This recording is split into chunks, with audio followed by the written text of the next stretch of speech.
So today I am sharing a story that is very, very dear to my heart. I'm telling the story about my second daughter, my seventh child. But before I do, I just want to make a quick kind of housekeeping note. I want to let people know that I have dyslexia.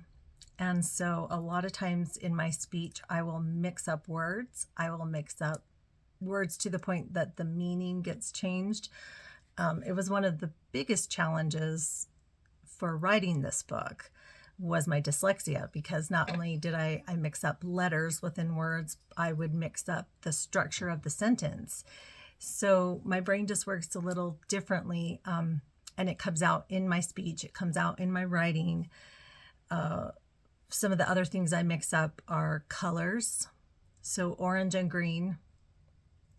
I say green, but I mean orange, or the other way around.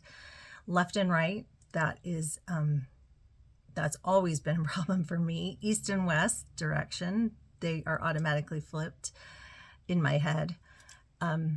Teaching my kids to drive, the left and right was always an issue, because I would say, okay, turn left here, and I am meaning turn right, and they hear turn left, so they turn left. And so it is just something I've had to live with my entire life. And I went back and watched my first 3 videos, and for me, it's very obvious when that happens in my speech. And for other people, it might not be as obvious, or it might, I don't know. But I just wanted to let people know that I do have dyslexia, and I will mix things up on occasion. I try really hard to not do that, but especially when I get going on a roll, it will pop out, and I don't have as much control about it because I'm so focused on the thought that I want to give. I don't realize that I have crossed my words. Okay, so I just wanted to speak that into this space and acknowledge it's one of my challenges. Because this story is especially tender to me, I'm going to light the match again, light the candle. I'm going to start this off with a prayer. Prayer to my higher self, to ask for just a clear channel, a clear connection, gratitude to the Father, fire, to the fire, and to the Father, I guess, for holding space and helping me transmute any sad feelings that might come up for me today. My Palo Santo. I was gonna bring out my sweetgrass, but then I didn't. So Palo Santo it is again, for clearing myself, clearing the space.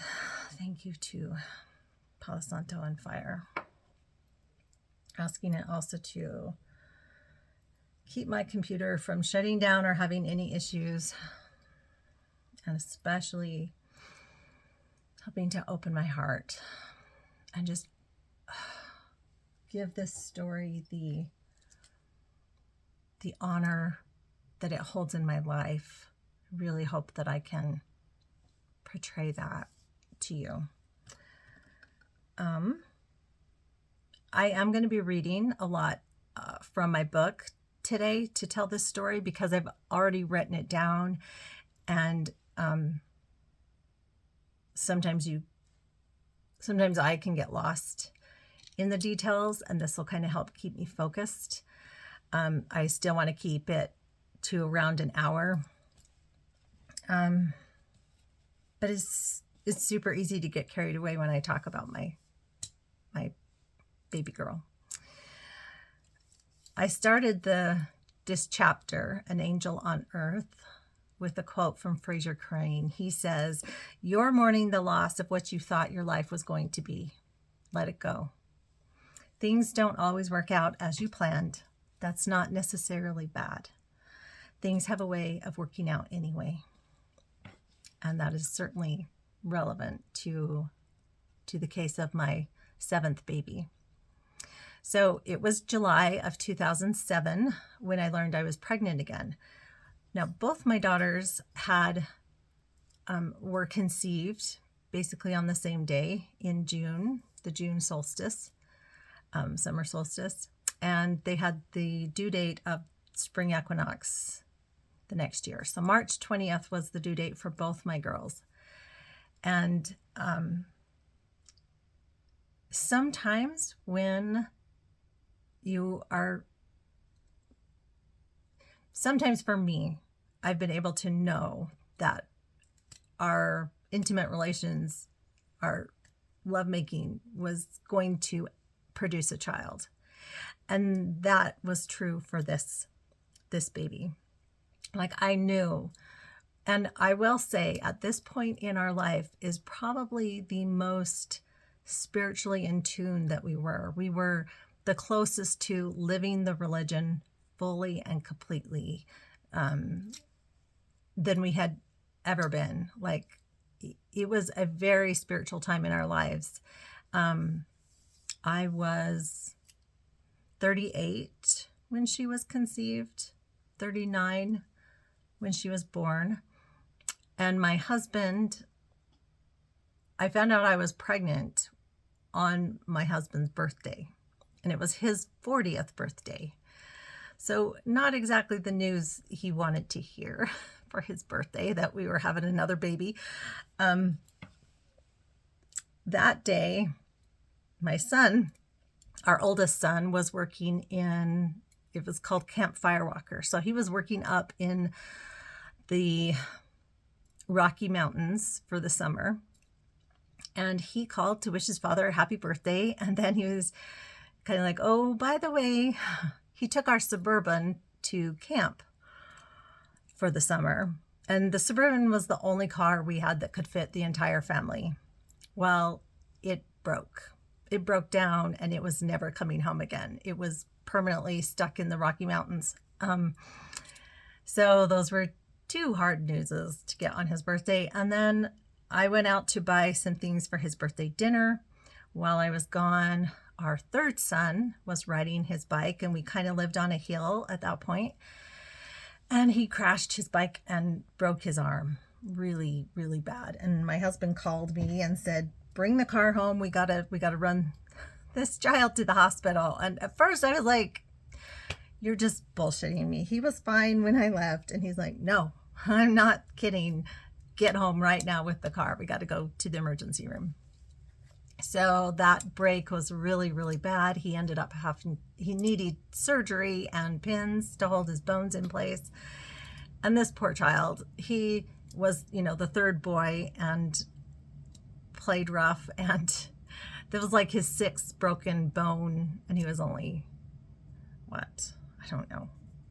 He wasn't very old at the time, under 10. No, maybe he was older. Okay, I'm going to get lost in the point there, trying to figure out how old he was. That's not the point. So our car was dead, the only one that could fit the family. I was pregnant, and our son had a major injury and had to have surgery. It was not the best birthday ever, but it was very memorable. So that was July. By October, I was going in to have my first ultrasound for this pregnancy. And I knew in my heart two things. I knew my daughter had a problem. I knew it was a girl, absolutely without question. I knew it was my daughter. I had dreamed about her for years. I had dreamed about her since we moved back to Utah to be with my husband's father before he passed. That's when the dreams started coming. I knew I was going to have another girl. I knew she was going to have brunette hair, curly kind of hair, beautiful eyes. I saw her smile. So I knew this was her. But I also knew she had what felt to me would be a life-threatening problem. Like I just knew something was wrong, and I kept that in my heart. I didn't want to believe it was true. But we went into the ultrasound, and at this point, baby number 7, I've had a lot of ultrasounds, and I could tell right away the technician was not acting normal. She was acting like something was wrong. And we had kind of made the mistake of bringing 2 of our children with us to the ultrasound, and we ended up being there all day. The technician confirmed it was a girl, but she wouldn't tell me what was wrong. She wouldn't tell me what the problem was that she was seeing. She's like, you need a doctor to tell you. So we had to wait for the doctor, and they were seeing patients, and my doctor wasn't there that day. It just ended up being this very torturous, long afternoon. And finally, this woman comes in, the doctor, and she gives us the news that the baby has only one kidney, her right kidney. She said there is no left kidney, and the right kidney has a disease. It is not functioning, and she did not think that the baby would survive birth. And she wanted to send us to Denver to the specialty high-risk pregnancy section of one of the hospitals up there and get another ultrasound just to confirm what they had found. And this was Friday. And so the ultrasound in Denver was scheduled on Monday. And that was October 29th, Monday, that I was supposed to go in for this other test. And so we had the weekend to pray. We called all our family, extended family, and asked them to please fast and pray. That's what Mormons do. We fast, which is to not eat, and said extra prayers that this baby would have a chance at life. That's really all I wanted. What I wanted was to have a left kidney and have that be the mistake, because she can live with one kidney. If she had a left kidney and it was okay, then whatever was wrong with the right kidney, we could figure that out. But if she had no left kidney, like they were telling us, then, there's no way for her to survive. And so that was the prayer we were asking everyone to pray for. And Monday morning, we're up in Denver. We get the ultrasound, and the nurse is she's like, I don't know why they couldn't find a left kidney. It's right here. Your baby definitely has a left kidney, and it's perfect. It's fine. And that was one of those moments where, oh my God, the church is true. God is real. We have this miracle happening. Like, my Mormon mind just went, oh, okay, we fasted and prayed, and we got the outcome we were looking for. Church must be true. And they said, yes, her right kidney is diseased. It's got a problem. It will not grow or function throughout her life, but the left kidney's fine. So that's all we wanted to hear. From then on, I was considered a high-risk pregnancy, and I would go to Denver every couple of weeks to measure the baby and make sure she was growing and everything was still okay. And they were also worried about her heart, but it never ended up having any problems. So I was there having ultrasounds every couple of weeks. Then, so I had about 24 hours of feeling just on this high that everything was going to be okay. And then my doctor called the next day. So this was Tuesday. The doctor called in the afternoon and said that one of my blood work tests had come back showing that it was a 50-50 chance that my daughter had Down syndrome. And the pregnancy before came back with a high chance. It wasn't 50-50, but it was close to that he would have Down syndrome, and he didn't. So I kind of hoped that the marker didn't really mean anything, but there was that place in my heart that just said, she does have it. She does have the extra chromosome, and that is her path. And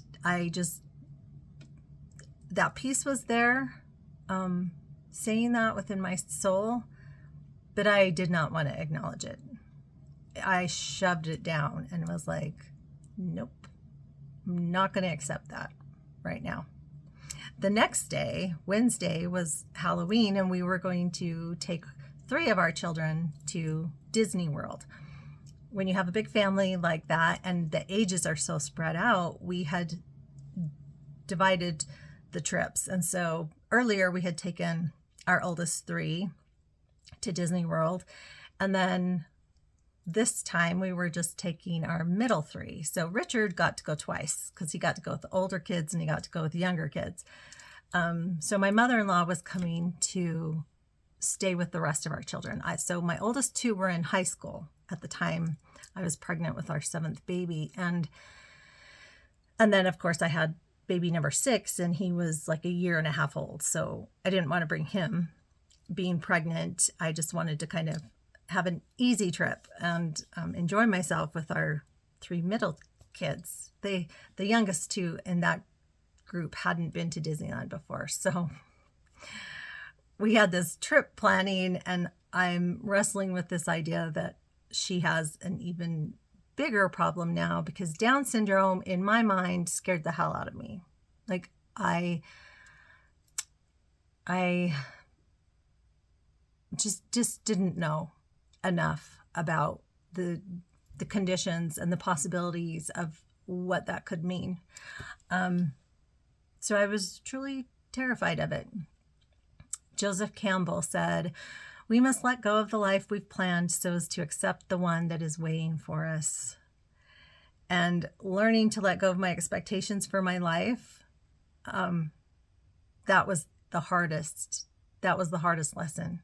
And this daughter is the one that truly taught me how to let go and go with the flow, and to try not to have expectations around things.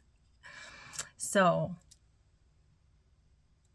my husband and I, we decided, to take the trip anyways. There was nothing we could do. It wasn't something that was going to put the baby in danger. So we decided to go anyways. And in my heart, I was really wrestling with God because we had just prayed to save her life. And this might sound terrible. I understand. I had just prayed really, really hard to save this child's life. And I didn't know that she had Down syndrome when I was going through that. So there was a part of me that wrestled with the idea, had I known, would I have prayed so hard? Would I have wanted that miracle to save her life? I'm just being totally honest here. There was a part of me that was like, what did we do? Down syndrome is a life sentence, and I knew nothing about what that meant for her life. What kind of life was she going to have with this condition?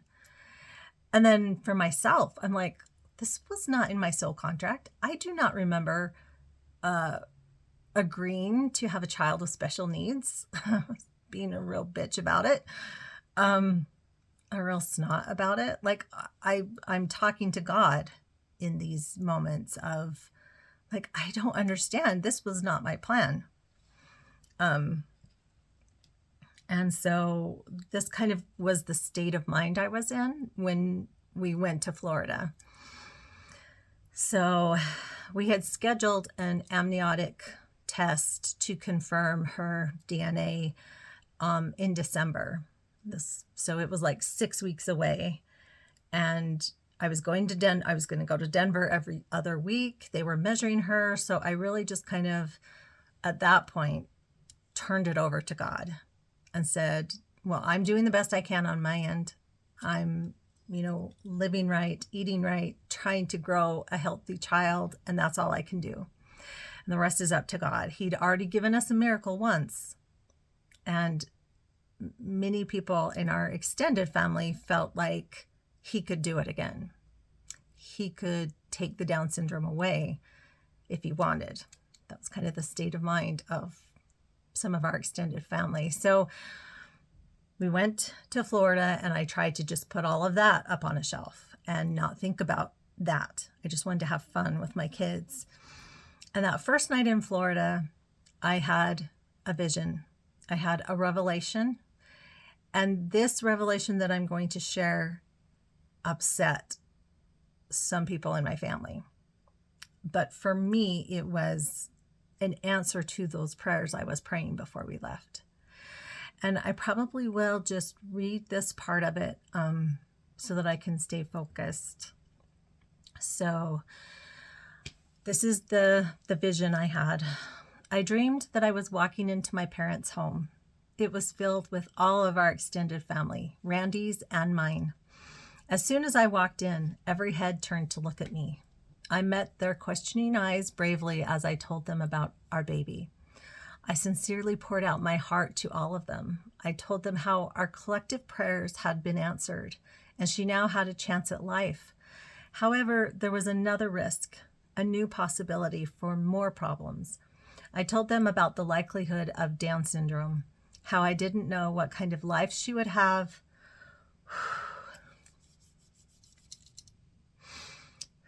or what that meant for her. I spoke all of my fears for her to live a life with that condition. Would she be bullied? Would she be treated unkindly? Could I protect her?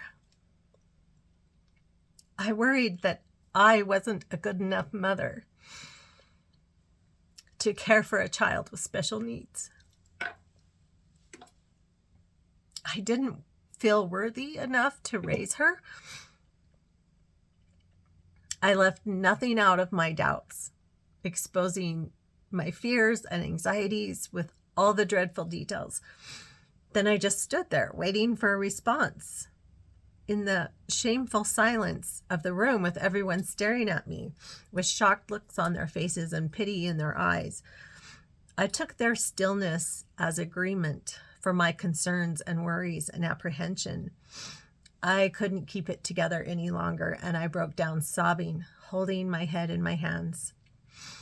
A man made his way over to me, and at first I believed it was my only brother. This man put his arms around me and let me cry into his shoulder. He held me very tightly, and immediately peace and tranquility coursed through my body. Every fear within me was dissolving, completely disappearing, melting instantly away. In that moment, I knew it could not be my brother that was holding me. He had never really hugged me like that in my life. Truthfully, no one had held me like that before. And that's when I looked up into his eyes. The man holding me was my perfect understanding of Jesus. Jesus was cradling me in his arms, and I was face to face with my Savior, the man that I had feared in my youth.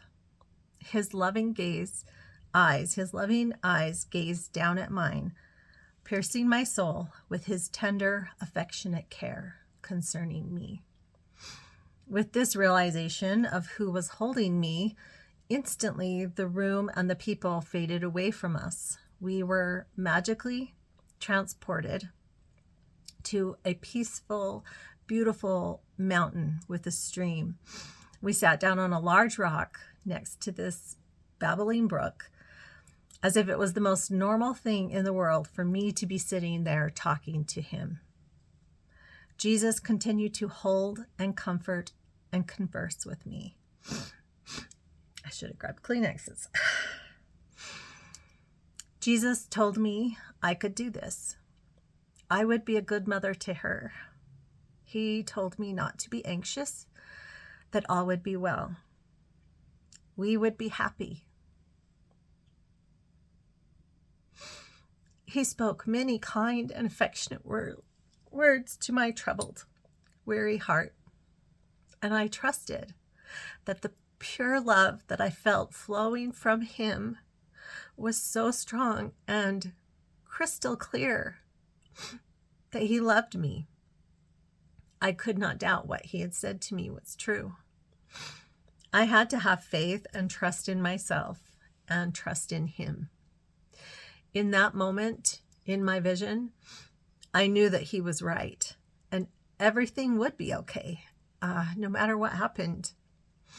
My heart was composed and calm, and then I suddenly woke up in our hotel room with tears just flowing down my face.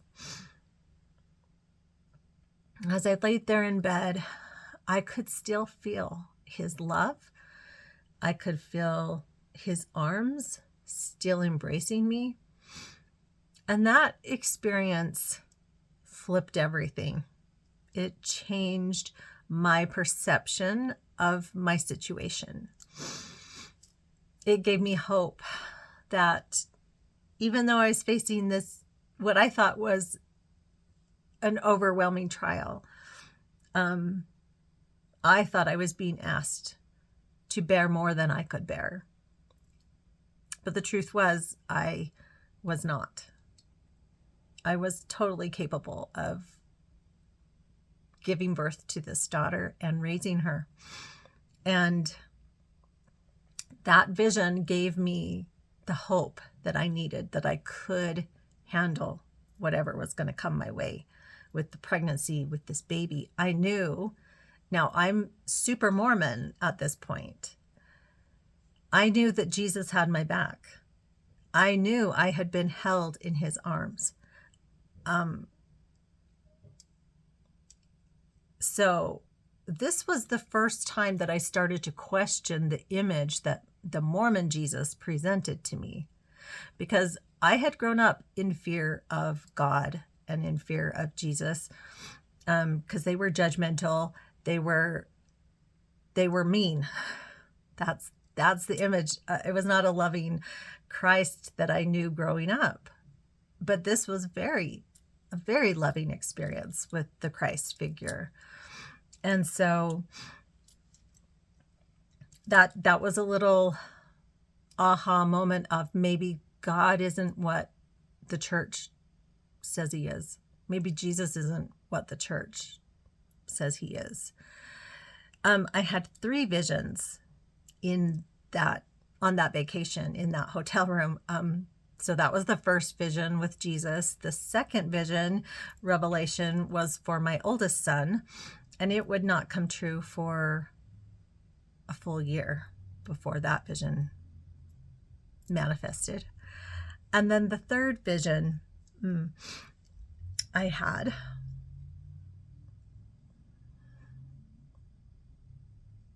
was about the daughter that I was carrying. And we were in spirit form together. And I might just read this part as well. In this vision, she was a tiny infant, about the size of a 4-month-old.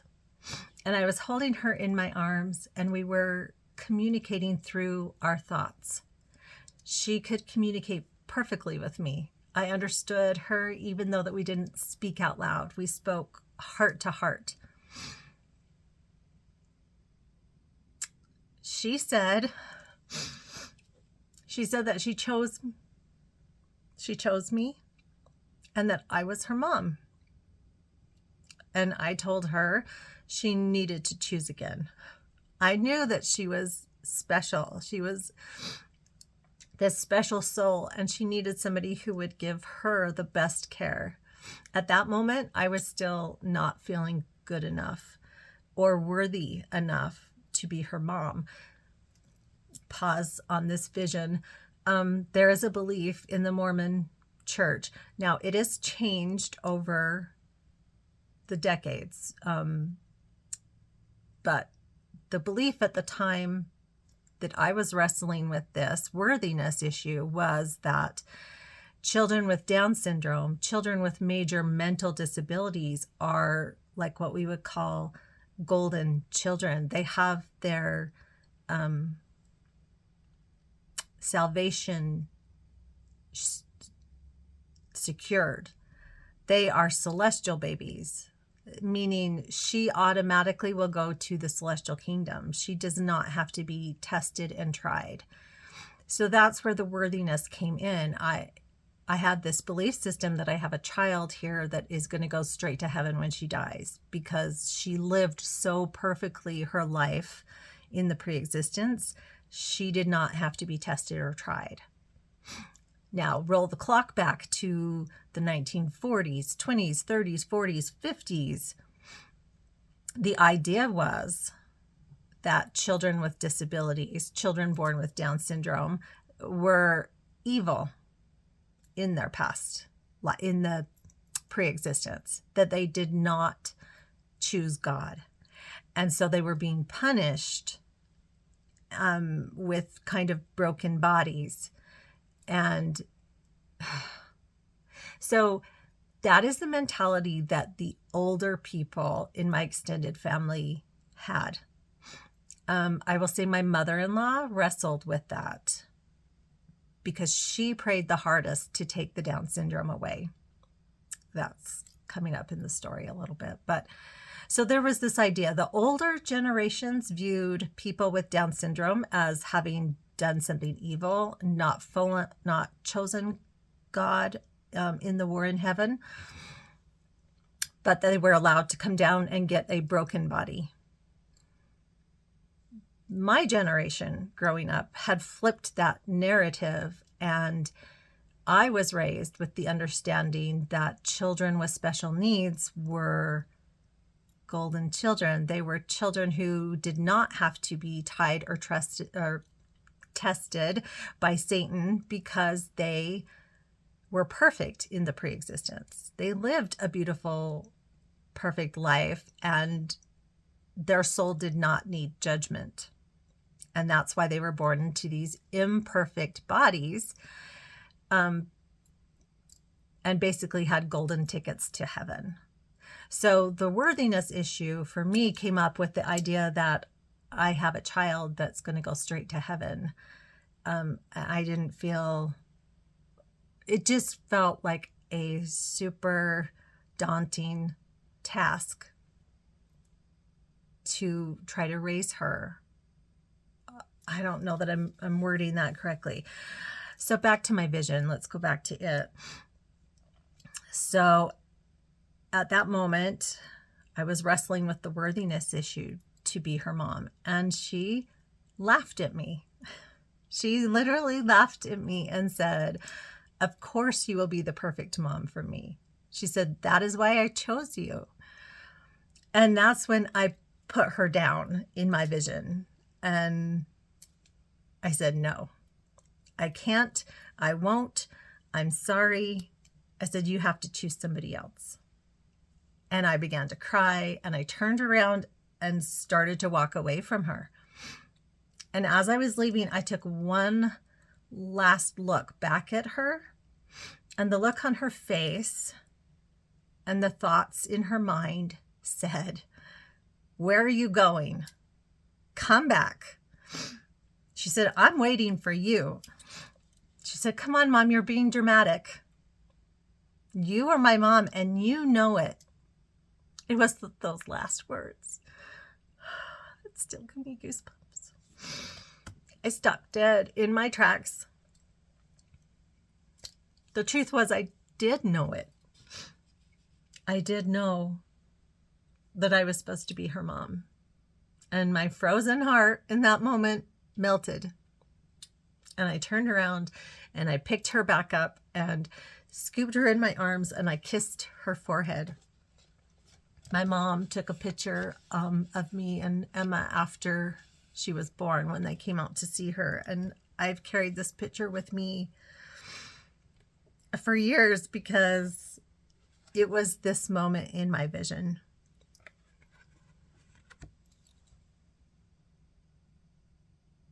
I scooped my daughter up and kissed her. And I said, "You're right. I am so sorry." I said, "Please forgive me for forgetting. I do love you, and I will absolutely be your mom. I am your mom." I said, but knowing that does not change the fact that I'm still afraid. I said, "However, I promise I will do my best to be a good mother to you, and thank you for choosing me."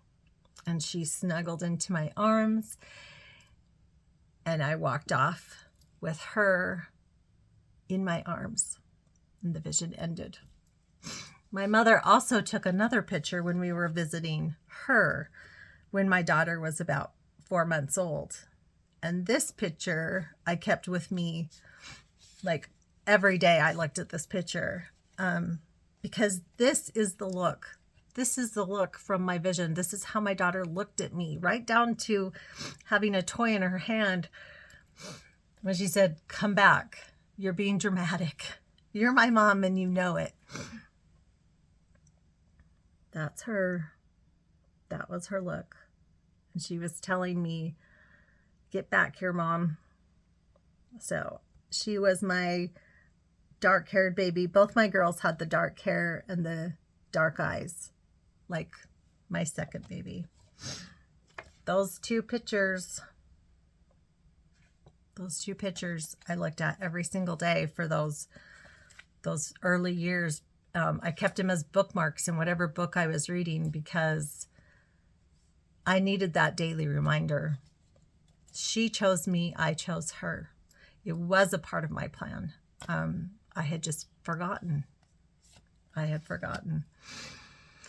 So, for a second time, I woke up in the hotel room with tears just streaking down my face, and a family that had no idea I had just experienced something so beautiful and profound and life-changing. Those visions changed everything for me. From that moment on, there was no more confusion or question. I was determined to take care of her to the best of my ability.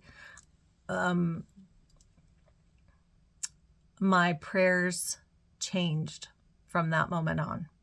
I did not pray to take away the Down syndrome. I did not pray for anything other than her to be born as healthy as she could be, and for the ability in myself to care for her to the best of my ability. And that's all I cared about. Just, give me the strength to be the best mother to her and help her to be as healthy as she could. So there were so many what ifs. I just had no idea what trisomy 21, that's the official name of Down syndrome. I just had no idea. But from that moment on, I was researching it and trying to find out everything I could about it, everything I could about Down syndrome. And at this point, we still didn't know for sure that she had it, but I did. We just hadn't had it confirmed medically. For myself, an abortion was not an option, although after we did do the test, doctors did approach me because I was still in that window where I could have had an abortion. It was not an option for me. I had had the vision with my daughter. I had been held by Jesus. I knew whatever life we were facing, I could handle it. So that was just not an option. But I do not judge people, women who, Down syndrome is one of the most common reasons to abort the pregnancy. I do not judge women who make that choice. And I think they should have the right to choose. There are so many children with Down syndrome in orphanages and wanting to be adopted. It is not an easy life, but it's worth it. It was worth it for me. The day after we did the DNA test result, my husband had a job interview in Salt Lake City. And this job seemed like it was a miracle. It seemed like it would be the perfect answer to our problems, because our problems being we were in Colorado away from all our family. I felt like I did not have a good support system. That was one thing I was afraid of, was having this child and only having my church family to rely on, the other members of the ward. I didn't feel particularly close to anyone in our ward. I was starting to have issues with people in the ward. And so with all my heart, I wanted to move back to Utah, not because of just for family. And because I had this daughter with special needs, I thought we would have more support if we left.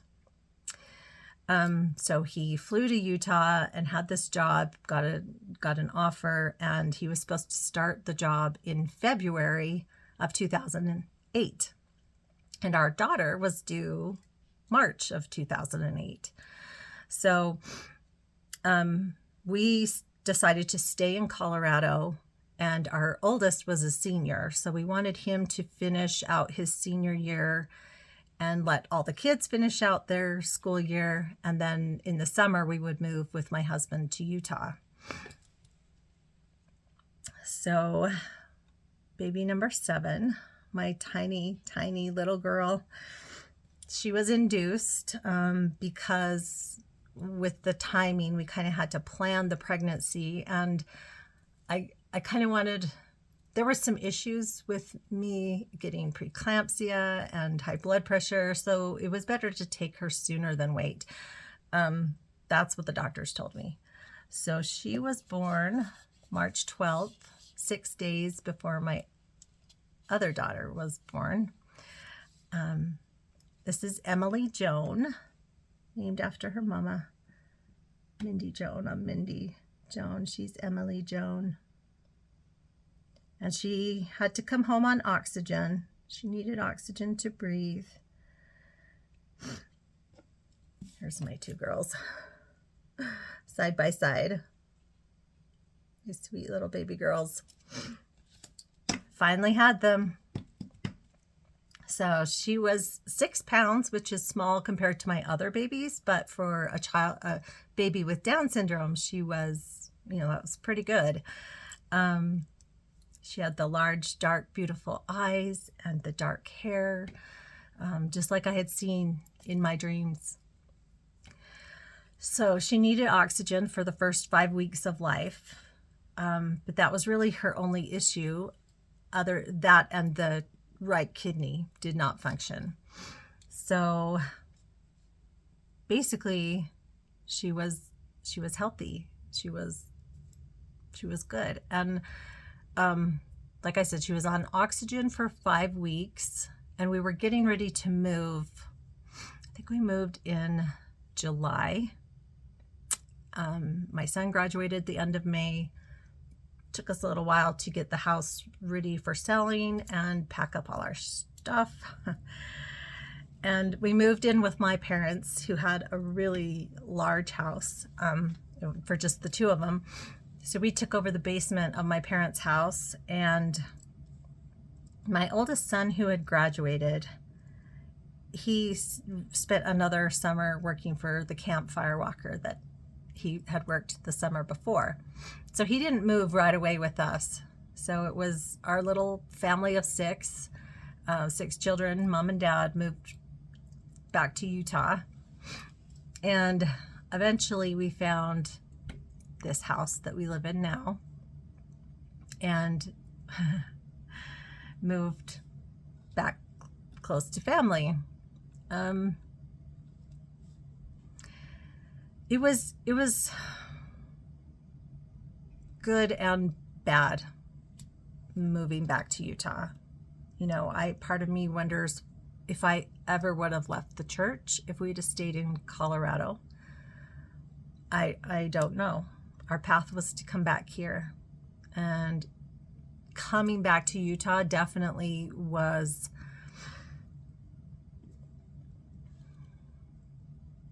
part of the reason why I started to investigate and question the church. I just want to share a couple other photos of Emma. So this is Emma at her brother's wedding. Alex got married. My oldest child got married. And by that time, in 2011, he got married, and I was out of the church by the time he went through the temple. So that was at his wedding. And then this is a picture of my two little girls. They were so much fun. And now they're beautiful young women. This is a picture of my daughter, her school picture. Her hair's a little crazy in that picture. She is 17. So she has grown up. Her right kidney, they monitored it for the first basically 4 years of her life. And then they said, yeah, it's gone. It's like a shriveled up little bean. It does not work. It does not function. But her left kidney, the one that we had prayed so hard for her to have, they said it's like a Clydesdale and a little Shetland pony, or one of those little baby ponies. They like, the left kidney's doing everything, but the little right kidney is just kind of along for the ride. So they're like, you don't need to keep bringing her in. She's fine. She got tubes put in her ears at one point and then had those taken out. We have been so fortunate. She's, in her entire 17 years, she spent one night in the hospital. And I will share some more stories about her when I got out of the church, how I found my shamanic path. And Reiki is one of the things that I started doing as energy work. And I have an experience with her in the hospital that I'll share later when I talk about that. But so one thing, my mother-in-law had prayed that she would not have Down syndrome. And when the baby was born, when Emma was born, she looked at her and went, prayers answered. She's perfect. She doesn't have Down syndrome. And she started calling our family like, it's another miracle. She doesn't have it. And we were like, whoa, she does have it. My mother-in-law literally could not see that she had those features, common features, the almond eyes, small nose, small ears. She literally couldn't see it for months after my child was born. She did not want to accept that prayer had not been answered. And that put a split in her and my relationship. And she came out to help me the first couple weeks of Emma's life, because my husband, he came out for the birth, but then her blessing was later. He came out for the birth and then had to go back. And so my mother-in-law stayed for a couple weeks. Then we had my family came out, and he came back, and we did her baby blessing, which this picture was taken the day she was given a name and a blessing. That's what Mormons do with all their babies. The men stand in a circle and hold the baby and pray over her and give her a name and then bless the child. Women are not allowed to even hold the baby in the circle. Men do this ordinance. So yeah, this was her baby blessing day, and my parents came, and so the rip in my mother and I's relationship started with the birth of my daughter and her inability to see that she did have Down syndrome and accept that fact. So that kind of tore us apart. And then once I left the church, her and my father were the most upset about it. And so the fact that I had a vision with Jesus, I will share this really quick. After we had the baby and the blessing, before we left Colorado, we were asked to talk in church. The one and only time in our marriage up to that point, the one and only time we were asked to speak in church. I shared the story of Emma and her birth. And I did share the story of the fact that I had been held by Jesus and that he had, lovingly shown me that I could do this. I could raise this child. It was in my plan. And one of the things that my mother-in-law also really did not like about me was the fact that I claimed to have had a vision with Jesus. That is something only priesthood men high up in the temple can do. Who am I to see Jesus? Who am I to get that specific of an answer to my prayer? Like, I don't know if she was jealous because she had never had a vision of Jesus. I don't know. She just didn't believe me. Maybe she thought I made it up. But I know that fact bothered her from the birth of that child, Emma, onward. So from 2008 to 2018, when she disowned me, 2 years before her death, my mother-in-law did not like me and did not like the fact that I had proclaimed to see Jesus. And then after I left the church, well, what do you do with the vision of Jesus if you don't believe in Jesus? That was a problem for a little bit. And that's kind of what took me longer to come out of Christianity than it did Mormonism. It was super easy to see the deception of Mormonism. That dissolved within like 2 weeks. But leaving Christianity was harder and slower. Like, I did way more research on the Bible and how that came together, and because I was so indoctrinated about that I needed a savior and I needed somebody between me and God. I just couldn't get to heaven myself. It was not possible. And so that was a lot of brainwashing to come back from.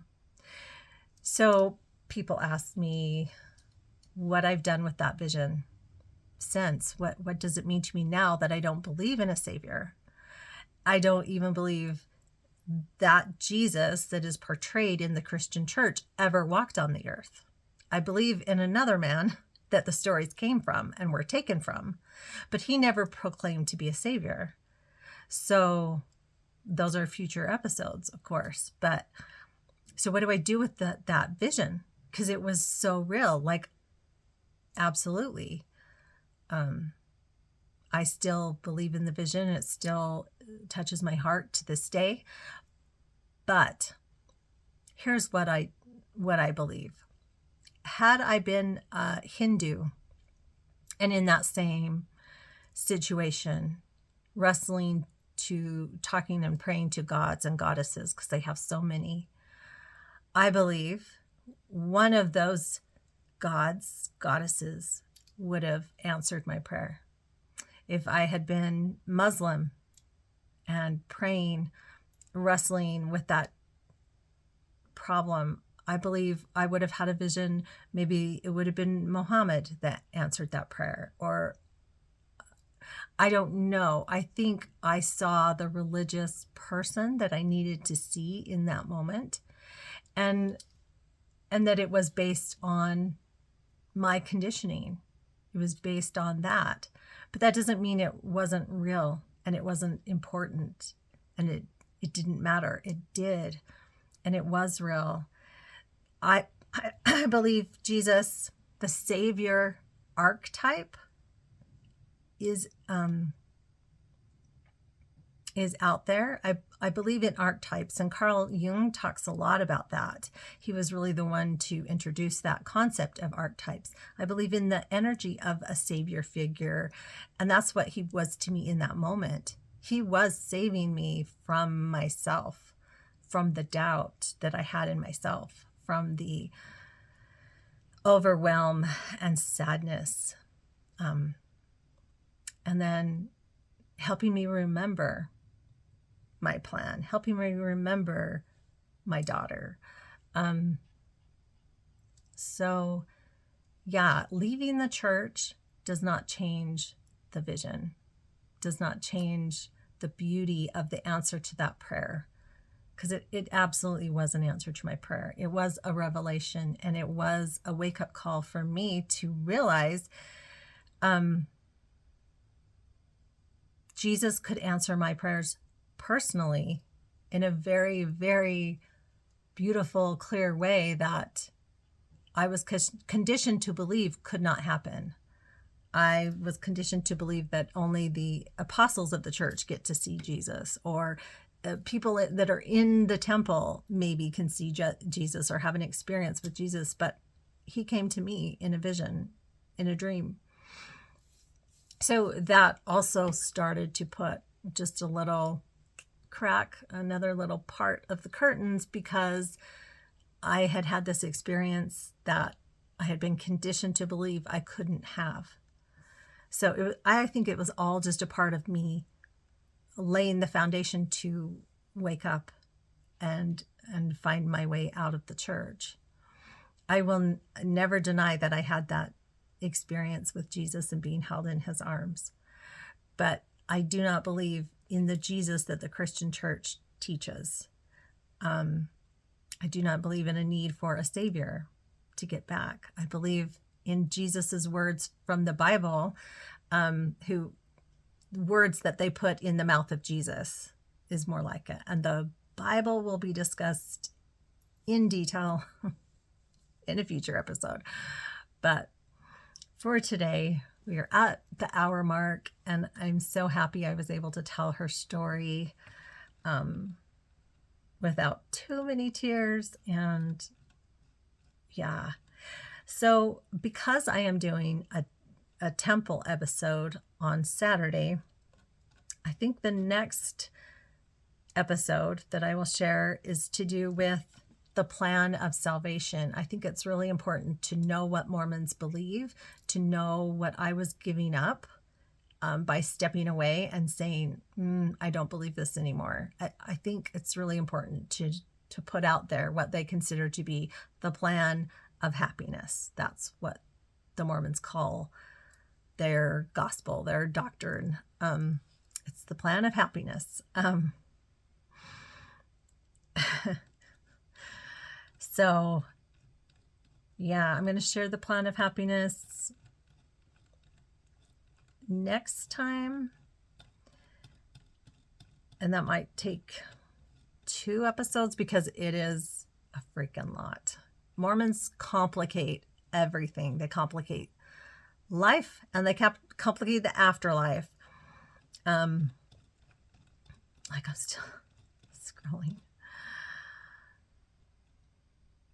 So yeah, there's a few foundational things that I want to share before I dive into the temple stuff. And I want to do that on Saturday, which means I will probably drop some episodes in between now and then, laying down the foundation of Mormon beliefs, what it was I believed, and what I gave up when I left the church, before I talk about how I came about leaving the church, what happened to bring about my dark night of the soul, because it was very much a dark night of the soul experience that led me out of the church. So yeah, lots of Mormon stuff to be talked about. And I still have baby number 8 that I want to share. But all of this happened before he was born. So Emma was born in 2008, and I left the church in 2011, and my last child was born in 2012. So I kind of feel like, just following the flow of the story, it's important to lay these things out about Mormonism before I get to my leaving and before I get to my last baby's story. So that's kind of maybe the next week's worth of episodes that I'll be sharing.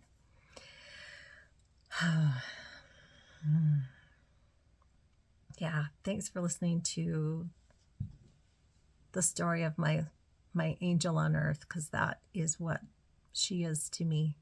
She is an angel.